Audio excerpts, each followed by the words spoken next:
I was preparing for the storytelling session in the children's corner of the library, just like any other day.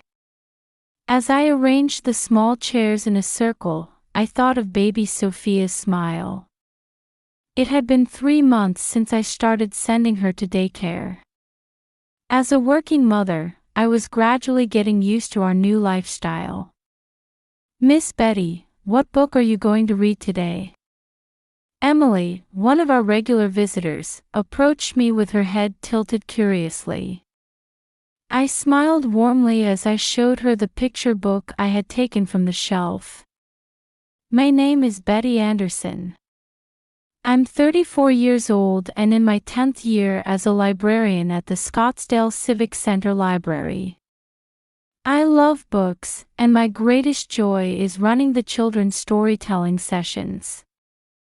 With my light brown hair, people often tell me I have a lovely, gentle smile. My dream is to someday open a specialized library for children. I keep that dream alive while dedicating myself to my daily work." The storytelling sessions, held 3 times a week, are always lively. Children sit on colorful mats spread across the floor, their eyes sparkling as they become absorbed in the stories. I carefully modulate my voice and use gestures to draw the children into the world of stories. My colleague Sarah often says, "Your storytelling is like magic." 3 years ago, I had a fateful encounter at the library. Meeting Frank Anderson was like something out of a novel. He was looking for tax reference books, and I helped guide him. A 36-year-old accountant with black hair and almond-shaped eyes, I was immediately drawn to his meticulous and dedicated attitude toward his work. "Actually, I'm interested in more than just accounting books," he said shyly. "I love mystery novels, and I've read all of Agatha Christie's works." That conversation led to us chatting during our break at the library cafe. We passionately discussed his favorite, and then there were none, and before we knew it, 2 hours had passed. 2 months later, we officially started dating, and stopping by bookstores became our ritual. On holidays, we would walk through the desert botanical garden, discussing the books we were reading. A year later, he proposed on the library's rooftop garden at dusk. Under the orange-tinted sky, Frank nervously got down on one knee and pulled out a small box. "Will you be the protagonist of my life story?" Those words brought tears to my eyes. However, not everything was smooth sailing. Frank's mother, Helen, opposed our marriage from the start. Since losing her husband 10 years ago, she had become increasingly attached to Frank, her only son. My mother-in-law, with her strong upper-class consciousness, openly disliked me, a public university graduate, saying, "Surely there's someone more suitable for my son." I still vividly remember my first visit to my mother-in-law's house. In the reception room filled with antique furniture, Helen served tea in expensive china while subtly probing into my family background. "What does your father do? What about your mother's family?" The questions came rapid fire. Throughout our engagement, she repeatedly tried to discourage the marriage for Frank's future. Even at our wedding, Helen maintained her disapproving expression throughout. Just before we exchanged vows, I heard her whisper, "I wonder if she can make my son happy." The marriage only happened because of Frank's desperate persuasion. Still, we began our new life together. We bought a house in a quiet Phoenix suburb, and I continued my library work while we gradually built our life together. It was an hour's drive from Frank's family home. We made it a habit to visit on weekends, maintaining a superficially peaceful family relationship. In our second year of marriage, we were blessed with our long-awaited baby. Sophia's birth was the greatest joy of our lives. At 7 months old, she has light brown hair like mine and large round eyes like Frank's father. She's a gentle baby with an adorable smile who brings happiness to everyone around her. We wake to her sweet voice in the morning, and at night, she drifts off to sleep peacefully as we show her picture books. Even her daycare teachers praise her as such a friendly baby. However, recently, a subtle tension had begun to pervade our home. Frank had become irritable from work stress and less cooperative with childcare. He was tasked with auditing a major construction company's accounts, spending nights poring over documents. It pains me to see him coming home late and working even on weekends. He seems overwhelmed by the weight of responsibility.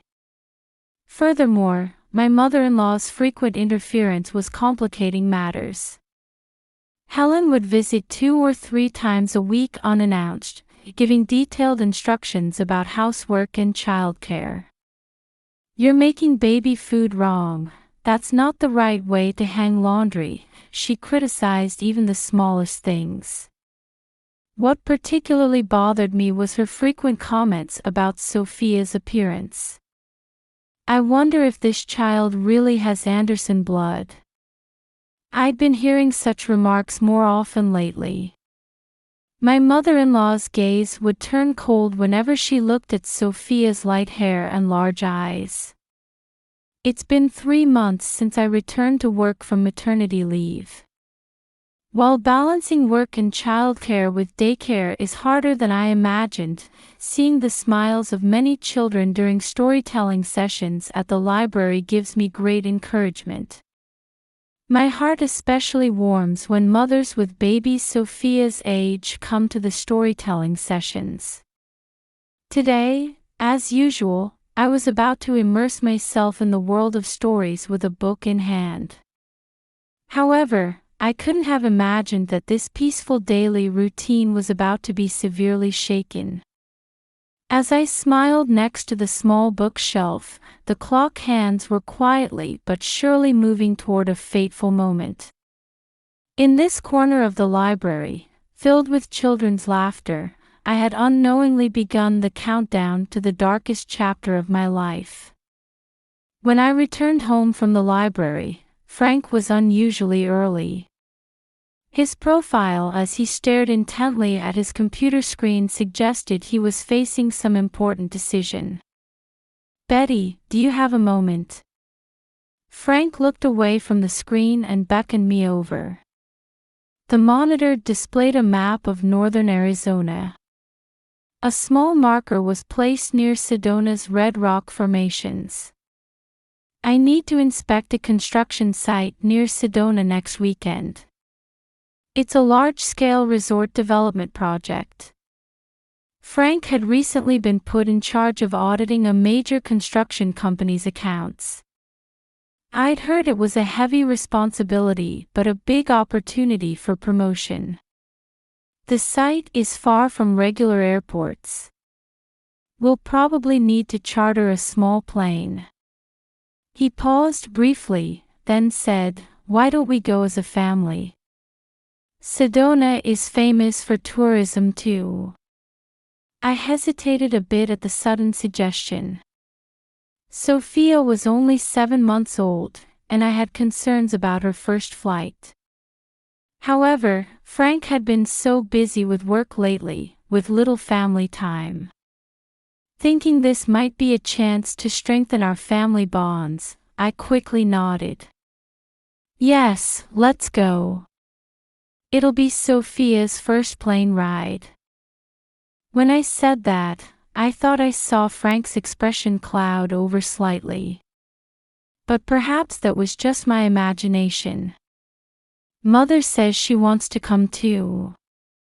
Although I had expected it, those words made my chest tighten. Recently, Helen had been showing increasingly strange behavior towards Sophia. Particularly, her comments about the baby's appearance had notably increased. I see. As I struggled to respond, Frank took out his phone and began calling his mother. Outside the window, Arizona's strong sunlight illuminated the garden trees. The desert wind seemed to carry something ominous. The weekend arrived quickly. On the morning of departure, I woke up early to prepare. Sophia's clothes, milk, diapers. I carefully packed everything into the bag, being more cautious than usual. This was baby's first flight. Nothing could go wrong. It's your first plane ride, Sophia. When I spoke softly to my daughter sleeping in her crib, Sophia smiled sweetly even in her dreams. That innocent expression filled my heart with warmth. In the living room, Frank was reviewing documents. Unlike his usual meticulous self, he seemed restless as he flipped through the papers. Are you okay? Is something worrying you? No. Just thinking about work. It was clearly an evasive answer. My husband seemed to be harboring some concern he couldn't tell me about. However, I didn't press further. As planned, we stopped by my mother-in-law's house to meet up.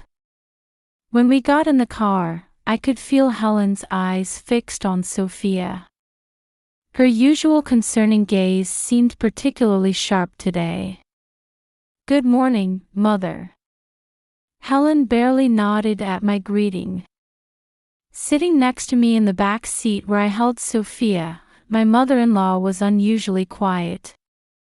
However, that silence wasn't comfortable. A heavy atmosphere hung in the car. This child, increasingly. Helen started to say something but stopped. Frank started the engine, cutting her off. We left the Phoenix suburbs behind, heading towards Sedona.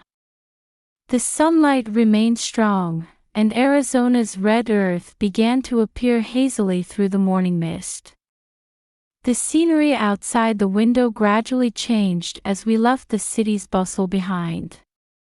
However, the atmosphere in the car seemed to grow heavier. My mother-in-law kept staring at Sophia, occasionally letting out meaningful sighs. Frank appeared to be concentrating on driving more than necessary. Just as I was about to speak, Sophia began to cry softly. At that sound, Helen's eyes widened for a moment. Frank glanced back through the rearview mirror, as if checking something. We weren't even halfway to the airport. Yet that short distance felt like the longest ever. As I soothed the baby, I secretly shuddered at the premonition of what was to come. As we approached the airport where the small plane waited, the tension in the car only increased. Sophia seemed to sense the atmosphere, being more irritable than usual. Holding my daughter close, I desperately hoped this uneasy feeling was just needless worry. We've reached an altitude of 1,000 meters. Weather conditions are stable. The pilot's voice echoed in the cabin. I held Sophia close, gazing out the small window. The Cessna 172's four-seat cabin was more cramped than I'd imagined. The cream leather seats were uncomfortably firm for a long flight. Sophia and I sat on the right side, Frank and Helen on the left. Our knees nearly touched. As the engine hummed steadily, the cabin pressure changes caused discomfort in my ears. Outside the window, Arizona's vast desert landscape spread out like a patchwork. White clouds occasionally drifted around the aircraft. Sophia had cried a bit during takeoff but was now sleeping peacefully in my arms. Her small body in the light pink romper was warm and soft. As I smiled at her innocent sleeping face, I felt my mother-in-law's sharp gaze. "Betty." Helen's voice carried a coldness I'd never heard before. The leather seat creaked as my mother-in-law leaned forward. When I looked up, Helen was alternating her gaze between me and Sophia, her bloodless lips drawn tight. "Did you notice something?" "Yes, I've been concerned for a while." Helen narrowed her already thin eyes further. "Your behavior was suspicious even when you worked at the library." "What do you mean?" "You were meeting someone during your breaks, weren't you? Behind the library." I felt as if the cabin temperature had suddenly dropped. Frank too looked up from his documents, staring at his mother. "This child is shameful." The sudden shout woke Sophia. Her cries echoed through the cabin. "She came from your lover." Those words made my blood run cold. My heart began racing. "Mother, what are you?" "It's obvious." Helen pointed a trembling finger at Sophia. "This light brown hair, these large eyes. The Anderson bloodline has no such features. We've always had black hair and almond-shaped eyes." My mother-in-law pulled a photo from her wallet. It showed Frank's father in his youth. "Look here. Frank, you must have noticed too. This child doesn't resemble you at all." Frank's expression gradually hardened. His hands began to shake, as if something he'd been holding back was about to surface. "That's not true," I desperately denied it. "Sophia is Frank's child. Her hair color just takes after me, and her eyes." Silence. My mother-in-law lunged forward violently. The seatbelt creaked. "To think someone of your status could get my son. You must have been meeting someone at the library in secret, and this child." "Mom." Frank's voice resonated low and dark. "Is it true? Frank? You can't mean." I shuddered at the look of doubt in my husband's eyes. True, his way of looking at Sophia had changed recently. He worked overtime more, came home late, and avoided caring for the baby. But I never thought he seriously doubted. "Trust me," I desperately met my husband's eyes. "She's your child. Our precious." "Liar." Frank's shout reverberated through the small cabin, drowning out even the engine noise. Sophia began crying violently. "It was all an act, wasn't it?" Frank gritted his teeth. "Meeting me, marriage, everything was calculated." "Frank, calm down." I raised my voice desperately. But my husband's eyes had already lost their reason. Work stress, pressure from his mother, and above all, the doubt he'd been nurturing deep inside. As if everything exploded at once, Frank stood up and moved toward the aircraft's side. "Stop.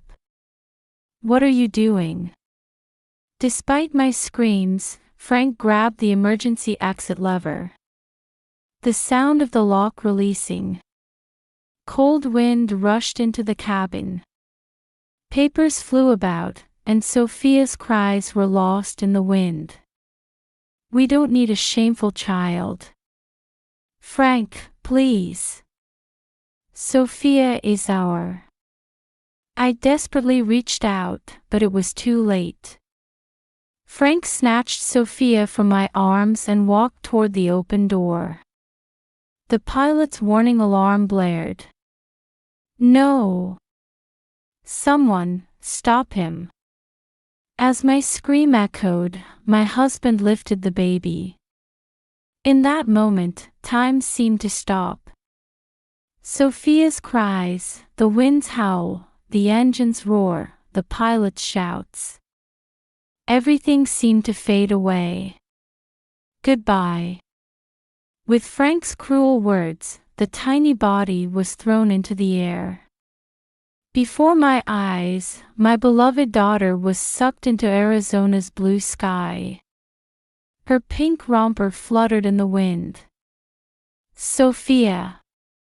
As my scream reverberated through the cabin, what I heard was the cold laughter of my husband and mother-in-law.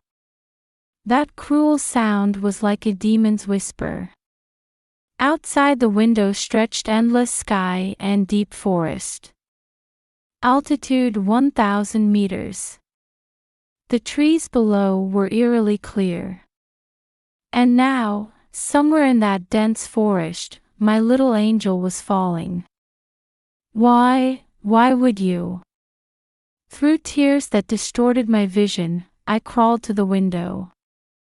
But Sophia was no longer visible. Instead, what I saw was Frank and his mother's satisfied expressions in the rearview mirror. The unfamiliar face of the husband I had loved so much. Even the pilot's announcement of an emergency landing seemed to echo from far away. My life completely collapsed in that moment. The small aircraft continued flying at a steady speed under the calm blue sky, and even traces of the incident disappeared beyond the clouds. After the emergency landing, I immediately reported to the police. The pilot also explained the entire incident as a witness. The police instantly contacted the local rescue team. The search began in Coconino National Forest. The baby's chances of survival. I interrupted the police officer's words with a shout. "She's alive. She must be alive." 3 hours after the incident, a voice came through the rescue team's transceiver. Faint crying confirmed. Northeast section, direction of the large pine tree. I was allowed to accompany the rescue team, desperately making my way through the dense forest. Though I stumbled on rocks, I couldn't stop. Then, I gasped at the sight before me. A pink romper was caught on the branch of what must be a centuries-old pine tree. Sophia had miraculously become wedged between thick branches. Her warm clothing had acted as air resistance, slowing her fall.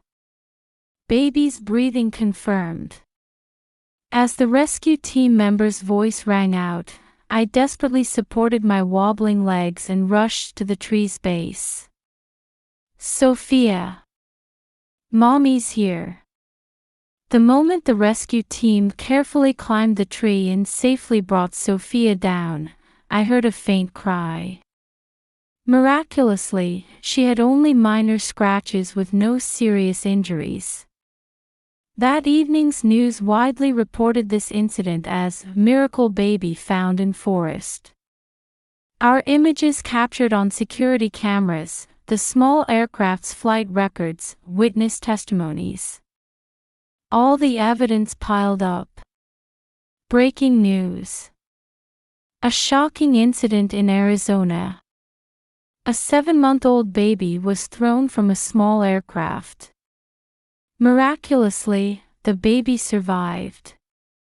Frank called my cell phone after seeing the news. This time, his voice conveyed distress rather than cruelty. "Betty, it was an accident. I temporarily lost my mind. Mother is remorseful too." I hung up the phone. Then I sent the police an email with the audio data I had secretly recorded in the aircraft. Everything was recorded: Frank and my mother-in-law's conversation that amounted to a confession, their words just before throwing Sophia out, and their laughter without remorse. The police immediately requested arrest warrants. 6 hours after the incident, Frank and his mother were arrested at their home. "Why did you make the recording?" the detective asked me. "From their recent behavior, I had a mother's intuition that something bad might happen." By Sophia's hospital bed, I quietly shed tears. At that moment, I clearly felt this wasn't an ending, but a new beginning. 3 days after the incident, I received a call from the police. They said the emergency DNA test results were in. Sophia is undoubtedly Frank Anderson's biological child. When I heard those words, sitting beside Sophia sleeping in the hospital bed, I let out a deep sigh. Though I had known it all along, having scientific proof cleared away all doubts. During interrogation, my mother-in-law Helen quickly gave up and confessed everything. Her prejudice was the beginning of this tragedy. Valuing upper-class bloodlines, she had opposed our marriage from the start. Then, Sophia's appearance further fueled her delusions. If she were my son's child, she would look different. She repeatedly planted these thoughts in Frank's mind. Her son, mentally unstable from work stress, gradually began to believe his mother's words.